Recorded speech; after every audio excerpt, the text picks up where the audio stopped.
Para dito sa inaasahan natin na pagpapatake off, magpapatake off na lang po. Ang tagal-tagal pang gumalaw, pasado alas 4 na. Chis Escudero, hindi pa niya na-convene as impeachment court yung Senado. Kinonstitute pa lang niya kahapon. Pagkatapos ipopos ninyo yung 19 days trial. Yung pagsumpa nga lang, inabot na kayo ng 2 araw. Dalangin namin na sa huling mga araw ng ika-19 na Kongreso, bigyan mo kami ng karunungan at pag-aninaw sa aming mga pagpapasya. Pagkalooban mo po kami ng lakas ng loob at gabayan mo po kaming mga mambabatas na magpakita. Yan, inis na po yung mga tao yan. Oh. Impeach, Inday, Lustay.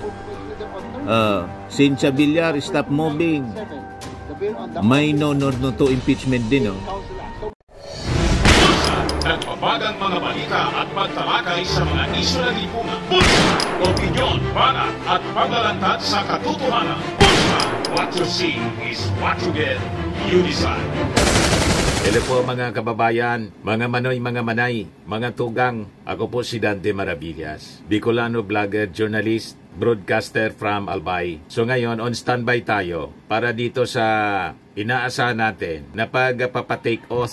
Magpapatake off na lang po. Ang tagal-tagal pang gumalaw. Pasado alas 4 na. Galit si mamamayang liberal, incoming representative, former Senator Laila de Lima. Ginawa niyang tingi-tingi. O na mga kababayan nag-take off si Chis Escudero. Tapos ngayong hapon, magte-take off na lang. Hindi pa masimulan po. Pasado alas 4 na. Sabi, alas 4 gagawin. Talagang dinidelay ng dinidelay. Pagkatapos bukas, yung pag-convene. Sabi ni Chis Escudero, hindi pa niya na-convene as impeachment court yung Senado. Kinonstitute pa lang niya kahapon. Pagkatapos ipopos ninyo yung 19 days trial. Yung pagsumpa nga lang, inabot na kayo ng 2 araw. Hindi pa nagagawa, hindi pa nakakapagsimula. Pasado alas 4 na po. Senator judges set to take oath for BP Sara impeachment trial June 10. Ano na mga senador? Bakit kayo ganyan? Ito yung sinabi mga kababayan kanina ni Chis Escudero. Sabi dyan sa balita ng ABS-CBN.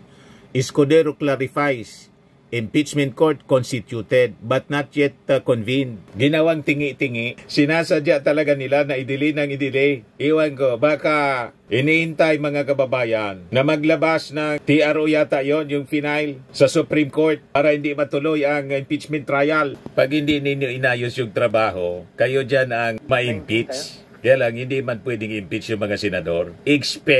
Expulsion. Pag nag-people power. O, ito na siya. Pinukpok na yung gable ni Chis Escudero. Call on Senator Nancy Binay to lead the chamber in prayer. O, dito muna tayo. Nagsisimula na mga kababayan. Yan sabi ni Chis Escudero kanina. Pag kinonbin mo, nagpukpok ka na, constituted.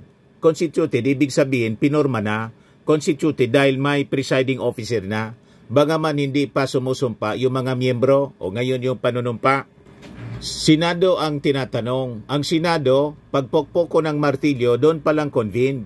Sa ngayon, constituted lang. Mula nung sumumpa kami noong 2022 at yung balansi noong 2019. Constituted na yon basta may majority. Pag nainis yung mga nainis yung mga mamamayang Filipino, yan nag-bill. Ipokpok yan dyan sa ulo ninyo. Dalangin namin na sa huling mga araw ng ika-19 na Kongreso, bigyan mo kami ng karunungan at pag-aninaw sa aming mga pagpapasya.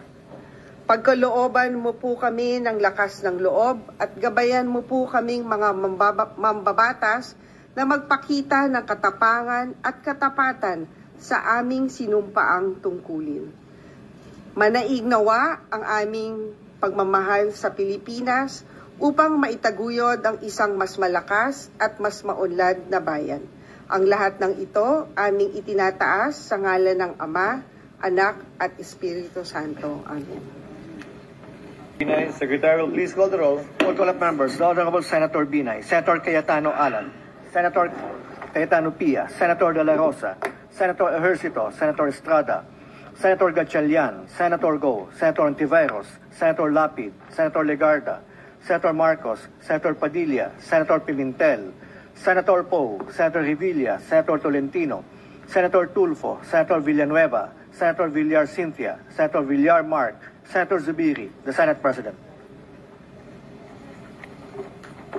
With 21 senators present, Chair declares the presence of a quorum. Majority Floor Leader. Mr. President, I move that we dispense with the reading of the journal of the 52nd session, Tuesday, June 3, 2020, and consider the same as approved. Any objection? Hearing none. Motion is approved. Mr. President, I move that we defer the approval of the journal of the 54th session, Monday, June 9, 2025. Any objection? Hearing none. Motion is approved. Before we continue, Mr. President, we'd like to acknowledge some guests in the gallery, guests of Senator Joel Villanueva, our new OWA Administrator, Patricia Yvonne Kaunan, Senator Bato de la Dami Rosa, pang mga Vice Mayor John mga kababayan, tinitake up na ibang bagay, hindi dumiritso na dun sa pag... Congresswoman Jam Baronda of Lone District of Iloilo City, Vice Mayor Lavla Baronda of Iloilo City. Yan, inis na po yung mga tao yan. Oh. Impeach Inday Lustay. Cynthia Villar, stop moving. May no to impeachment din. Oh. Before acting on the motion, Impeach now, Sara. Impeach Inday Lustay. Asa pa kayo na boto lang kailangan ni Inday? Absuelto na siya. Ayan, sabi dyan. Oh. is there any objection to the motion? May privilege speech si Bato de la Rosa. Approved at 4 o'clock, we should be taking our oath as senator judges. Kaya lang biglang pumasok si Coco Pimentel. Speech, Mr. President. So that was the motion approved by the body yesterday. Parang gusto na naman kasi i-delay yung pag-take oath ng mga senators. Majority Leader. Yes, Mr. President, we will be honoring that what was agreed upon yesterday, but this is a personal collective privilege, and any member of this August body can just stand up and avail of this collective of this. May pinaplano na naman po. Hour, Mr. President. Mr. President, may violation sa usapan kahapon. Kaya nag-object si Coco Pimentel. my motion is to execute and implement what was agreed upon yesterday. At 4 o'clock in the afternoon, we take our oath. Pasado alas 4 na. 4:31 p.m. Mr. President. Senator De La Rosa.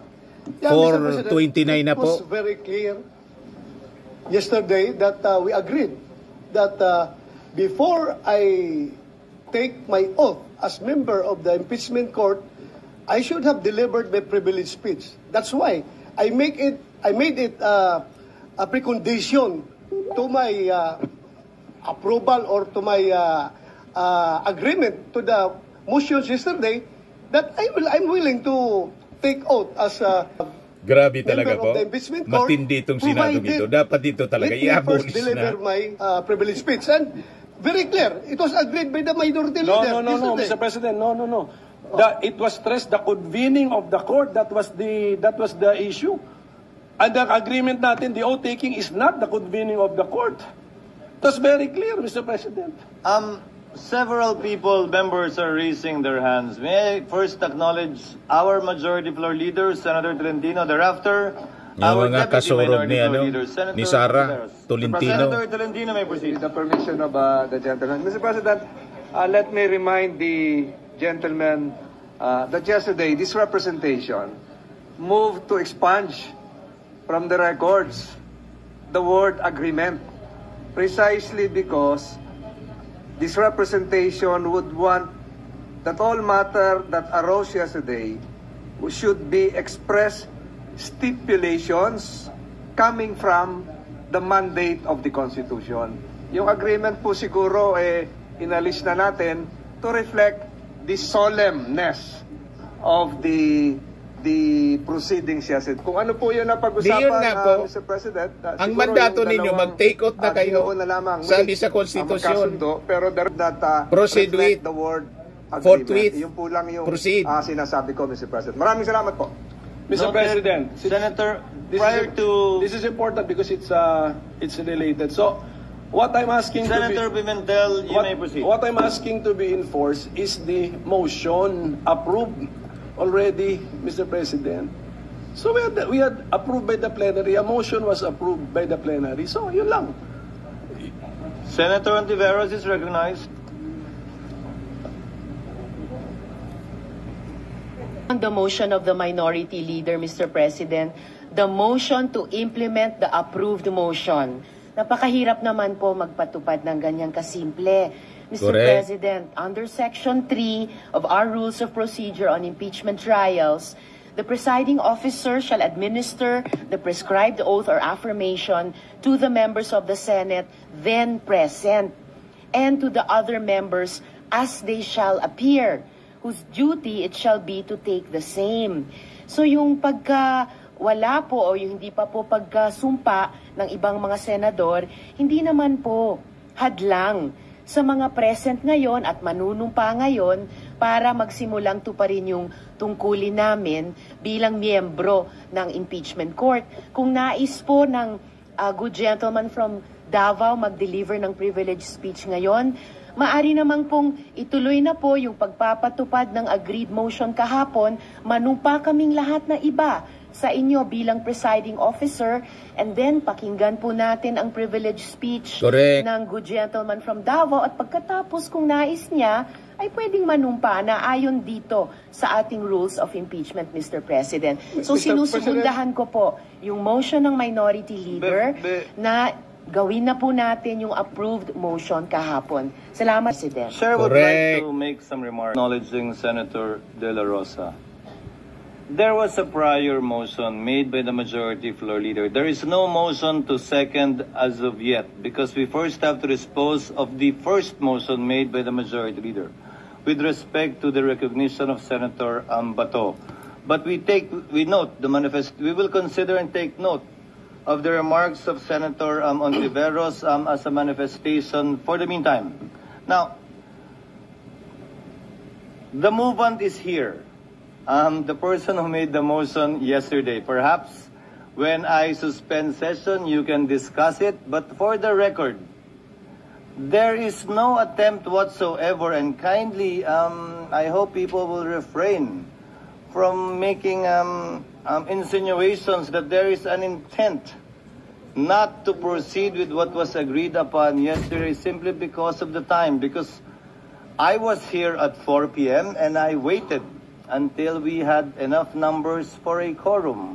And we will proceed as scheduled with respect to that.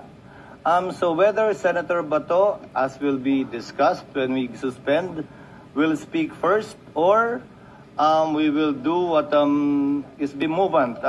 Chair will suspend the session so that you can discuss. Session is suspended. Grabe po, para magsusumpa lang, talagang nilalagay nila. Purposely, dinidelay. Nagdi-discuss pa sila ng ibang topic.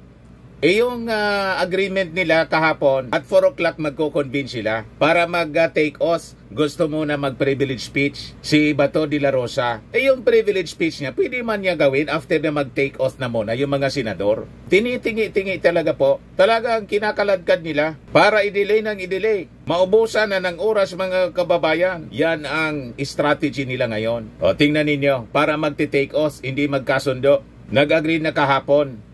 Ganyan ang uri ng ating mga senador. Ito naman po, Firmax Firming and Lifting Cream, pinapahid po sa mga pulses in affected area. Mainam po sa paninigas ng mga kaso-kasuan.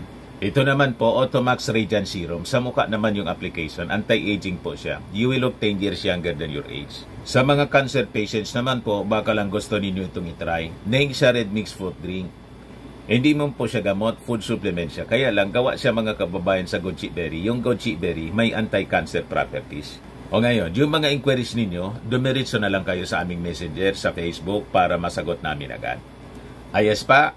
Ayos na ayos niya, Mr. Maravilla. At sa mga naghanap po ng malinis and spacious fitness gym, pumunta lang po kayo sa aming Colossal Fitness Gym. May Grab Car Rental din po kami. Ito naman po yung bago naming product na binibenta online. Eye Glow Serum, whitening po siya. Tingnan ninyo yung epekto sa aking anak na architect before and now. Yung mga inquiries po ninyo, dumiretso na lang kayo sa kanyang Facebook account, Riz Maravillas.